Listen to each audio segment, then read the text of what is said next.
6 महीने से भी कम की अवस्था में पूतना जैसी राक्षसी का वध करने की लीला, ऐसी लीलाओं को भगवान संपन्न करते हैं। इसलिए भगवान की लीला कथाओं के प्रति कभी भी कोई भी अपने मन में तर्क बुद्धि नहीं रखनी चाहिए।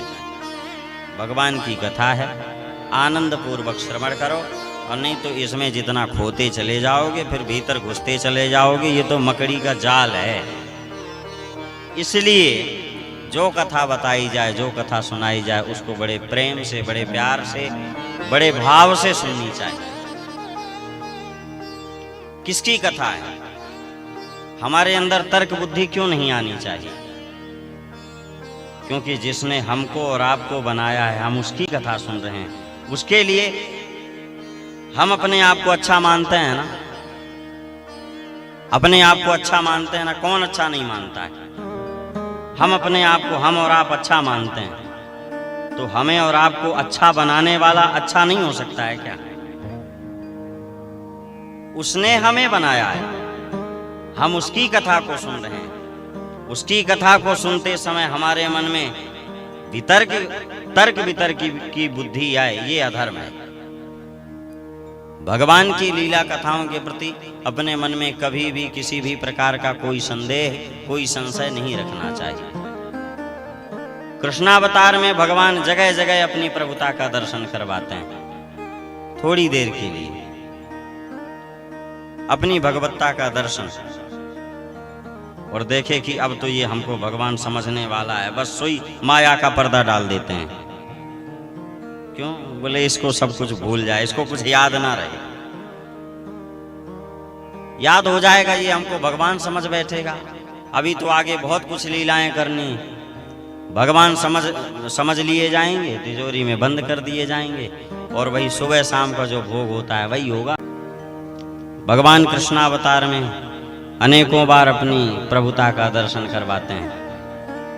थोड़ी देर के लिए फिर माया का पर्दा डाल देते हैं। मैया को अपने मुखमंडल में समस्त ब्रह्मांड का दर्शन करवाया, और जैसे ही देखे कि अब तो ये हमको भगवान समझ बैठेगी, सोई भगवान ने अपनी माया को आदेश दे दिया कि मैया की बुद्धि पुनः उसी प्रकार कर दो। क्यों? ताकि इनको कुछ याद ना रहे। और भगवान ने अपनी माया को आदेश दिया तो मैया की जो बुद्धि भगवत्ता की बुद्धि में परिवर्तित हो रही थी, वो पुनः वापस लौट गई। क्या अरे अवस्था हो गई है, हमारी आंखें खराब हो गई होंगी। लाला के मुख में समस्त ब्रह्मांड कहां से हो सकता है? समझ गए? मैया विचार करती है कि अवस्था हमारी ज्यादा हो गई है, हमारे नेत्रों में कोई कमजोरी आ गई होगी, नेत्रों में हमारे पर्दा पड़ गया होगा, इसलिए ऐसा दिखाई दे रहा है। हमारे छोटे से लाला के मुख में इतना समस्त सकल ब्रह्मांड कैसे हो सकता है, कैसे दिखाई पड़ सकता है? ये भगवान की माया का कार्य है। भगवान जब नहीं चाहते हैं ना कि हमारे स्वरूप को जाने, तो फिर कोई नहीं जान पाता है। अपनी तरफ से माला जपते रहो, हवन धूप करते रहो, नहलाते धुलाते रहो, पूजन अर्चन वंदन करते रहो, कुछ नहीं होना है, करते रहो। और जिस दिन ये चाह लिए कि ये हमारे स्वरूप को जान जाए, उसी दिन जीव इनको जान जाता है, और इनको जानने के बाद सांसारिक दृष्टि में वो पागल हो सकता है, पर वो वास्तव में वो ईश्वरमय हो जाता है, वो भगवतमय हो जाता है। संसार की दृष्टि में वह जीव पागल हो जाता है, पागल हो सकता है। अभी हम तुम्हें बता रहे थे ना, महाराज जी जो आए, अभी एक महात्मा जी आए थे जहां पर हम लोग रुके हुए हैं जिस आश्रम में, वहां पर एक महात्मा जी आए। कितने संपन्न हैं, जितना हम कह दें उससे भी कहीं ज्यादा संपन्न है। बाहरी व्यवस्थाओं को औरों की सुविधा के लिए बाहरी व्यवस्थाओं को एकत्रित करके उन बाहरी व्यवस्थाओं से अलग हो जाना और सांसारिक दृष्टि के अनुसार स्वयं व्यवस्था में रहना, यह साधु का लक्षण है। समझ गए? सांसारिक दृष्टि के अनुसार लोगों के भोग के लिए, लोगों की सुविधा के लिए सुविधा सामग्री एकत्रित करके, बहुत कुछ इकट्ठा करके क्या बुद्धि होती है, इनके पास तो इतना सब कुछ है, इतने धनाढ्य हैं, इतने संपन्न हैं, फिर भी ऐसे विचरण कर रहे हैं, ऐसे घूम रहे हैं। नहीं, जो संसार के लोगों के लिए सुविधा सामग्री इकट्ठी करके और स्वयं अव्यवस्था में, सांसारिक दृष्टि में स्वयं अव्यवस्थित रहता हो, वही सच्चा साधु है। इसका मतलब वो व्यवस्थित नहीं है, व्यवस्थित है। कैसे? जो हमने पहले दिन बताया था कि बाहरी व्यवस्थाओं को दुरुस्त करके आनंद लेने की अपेक्षा हम अपने अंतःकरण की व्यवस्थाओं को दुरुस्त करके आनंद लें तो वो आनंद सच्चे साधु को मिलता है। और सच्चा साधु जो होता है ना, वो उसी आनंद की अपेक्षा रखता है। हमारी और आपकी दृष्टि में वो सांसारिक व्यवस्थाओं से अव्यवस्थित हो सकते हैं, पर वो अव्यवस्थित नहीं है। बाहरी व्यवस्थाओं से हट करके वो अंतःकरण की व्यवस्थाओं में वो दुरुस्त हैं। भगवान अपनी माया के माध्यम से मैया के नेत्रों में पर्दा डाल दिए।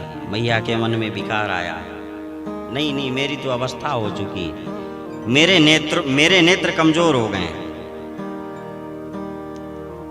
भगवान जिसको चाहते हैं ये हमारे स्वरूप को जाने, वही जान सकता है, हर कोई नहीं जान सकता।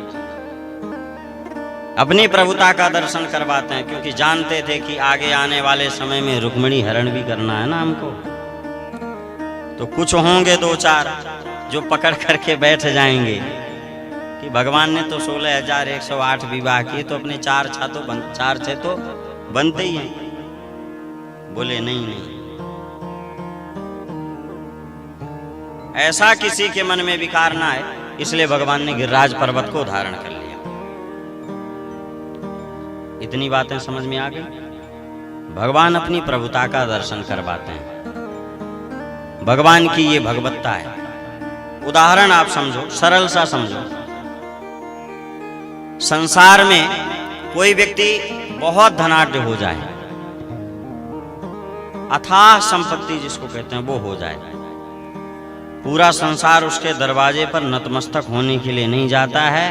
उसको 100 लोग नतमस्तक होंगे तो 1000 लोग उसको गाली देने वाले भी होंगे। पर भगवान की एक छोटी सी भी मूर्ति, छोटी सी, बहुत छोटी सी, कहीं जाकर के एकांत विशाल पर्वत पर कहीं विराजमान होती है तो भी वहां पूरा संसार माथा झुकाने के लिए लाइन लगा लेता है।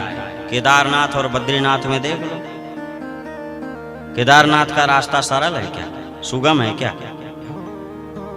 पर फिर भी पूरा भारतवर्ष, बस अकेला भारत नहीं, पूरा विश्व टूट पड़ा है, लाइन लगी पड़ी है। ये भगवान की भगवत्ता है। समझ गए? संसार का व्यक्ति कितना भी संपन्न हो जाए, धन वैभव से युक्त हो जाए, संपन्न हो जाए, पूरा संसार के लिए वो पूज्य नहीं होता है। पूरे संसार का व्यक्ति उसके पीछे, उसके लिए माथा झुकाने नहीं जाता है। पर भगवान की एक छोटी सी भी मूर्ति, उसमें इतना आकर्षण होता है कि पूरा विश्व बिल्कुल खींचा चला आता है। ये भगवान की भगवत्ता है। भगवान की लीला कथाओं के प्रति कभी भी अपने मन में कोई संदेह बुद्धि नहीं रखनी चाहिए। जैसा सुन रहे हैं, जैसा है, जो है, बस वही सही। समझ गए? भगवान ने जो किया, जैसा किया, वही सही है। ज्यादा तर्क की बुद्धि है तो फिर ज्ञान मार्ग का आश्रय लेना पड़ेगा, तो ही फिर समझ में आएगा। क्या बोले? भगवान कहते हैं ना, मैया मैंने मिट्टी नहीं खाई है। आप भाव पक्ष में रहो, भगवान को भाव अच्छा लगता है। आप भगवान की कथा प्रेम से सुनो, भाव से सुनो, ज़्यादा 3-5 की बुद्धि लगाने की आवश्यकता नहीं है। सरलता से आप भगवान की कथा सुनो। भगवान क्या कह रहे हैं? मैया मैंने मिट्टी नहीं खाई, ना हम भक्षितवानम सर्वे मिथ्याभिशंसिना। भगवान ने कह दिया मैंने मिट्टी नहीं खाई, तो मान लो कि भगवान ने कह दिया मैंने मिट्टी नहीं खाई। अब इसमें ज्यादा तर्क की बुद्धि लगाओ तो फिर इतना ज्ञानी बनना पड़ेगा कि उसमें भी समझ जाओ कि भगवान झूठ नहीं बोल रहे हैं, भगवान सच बोल रहे हैं। क्या बोले? अहम भक्षितवानम न सर्वे मिथ्याभिशंसिना। हाँ मैंने मिट्टी खाई है, ये सभी लोग झूठ नहीं बोल रहे। फिर ज्ञान मार्ग से भगवान की कथा में विचार करना है तो फिर इस प्रकार से विचार करो। केवल बैठे बैठे कि अरे देखो वो तो मिट्टी खाया और फिर झूठ बोला कि मैंने मिट्टी नहीं खाई, वो तो झूठ बोलता है, छलिया है, माखन चोरी करता है। नहीं, भगवान की लीला कथाओं के प्रति कभी भी संदेह बुद्धि, विकार बुद्धि हमारे अंदर नहीं आनी चाहिए। और समझें तो फिर केवल एक दिन हम बैठ करके कथा सुन रहे हैं और कोई कथा सुन लिए, अब वहीं पर अपनी सारी बुद्धि लगाने लग जाएं तो भी फिर कोई मतलब नहीं निकलने वाला है। इसके लिए तो फिर पूरा जीवन लगाना पड़ता है, बचपन का परित्याग करना पड़ता है, बचपन से माता पिता का भी परित्याग करना पड़ता है, तब इतनी फिर ज्ञान की बुद्धि आती है कि नहीं नहीं भैया, भगवान ने ऐसे भाव पक्ष में तो कह दिया है भक्तों के लिए कि मैंने मिट्टी नहीं खाई है, लेकिन जब बचपन का परित्याग होगा, माता पिता का परित्याग होगा, माता पिता का त्याग होगा, तब फिर औलाद आगे जाकर के इतनी समझदार बनती है कि भगवान के झूठ बोलने में भी भगवान की लीला को वो समझ सके, भगवान की प्रभुता को वो समझ सके। देखने सांसारिक दृष्टि से भगवान झूठ बोल रहे हैं, पर वो उसके इतना समझ में आना चाहिए, नहीं नहीं भगवान झूठ नहीं बोल सकते, और उसको सिद्ध करना आना चाहिए कि नहीं नहीं भगवान ने तो झूठ बोला ही नहीं है। क्यों? भगवान कहते हैं हाँ मैंने मिट्टी खाई है, ये सभी लोग झूठ नहीं बोल रहे। इसलिए जब हमें कुछ नहीं आता है तो भगवान की कथाओं को फिर भाव से सुनना चाहिए।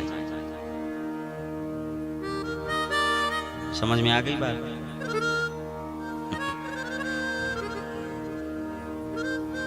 भगवान की कथा भाव प्रधान है। आप जितने भाव से सुनेंगे उतना ही आनंद आएगा, और ज्यादा अगर जो ज्ञान की बुद्धि लगाए, ज्यादा 3-5 की बुद्धि लगाए, सो फिर भगवान की तो फिर ऐसी लीला है कि वो जब तक नहीं चाहेंगे तब तक सुनते रहो। फिर 2, 4, 10 भागवत करवा लिए कि 1000 भागवत करवा लिए, कुछ नहीं होना है। समझ गए? हाँ जी, ज्यादा ज्ञान की बुद्धि हम लगाए तो फिर भगवान कहते हैं बेटा तुम ऐसा करो, पैसा खर्चा करते रहो और कथा बार बार सुनते रहो, कथा तुमको एक भी नहीं याद होने देंगे। ये भगवान करते हैं। आप भाव से सुनो, इन बाहरी व्यवस्थाओं से मुक्त होकर के सुनो। समझे? इन बाहरी व्यवस्थाओं की आवश्यकता भी नहीं है भगवान की कथा को सुनने के लिए। आप केवल भाव से सुनो तो भगवान कल्याण कर देते हैं। भगवान ने गिरिराज जी को 7 दिन 7 रात तक धारण करके रखा। ब्रजवासियों को बड़ा संदेह हो गया, लाला इतना बलशाली, इतना बलवान कैसे हो गया?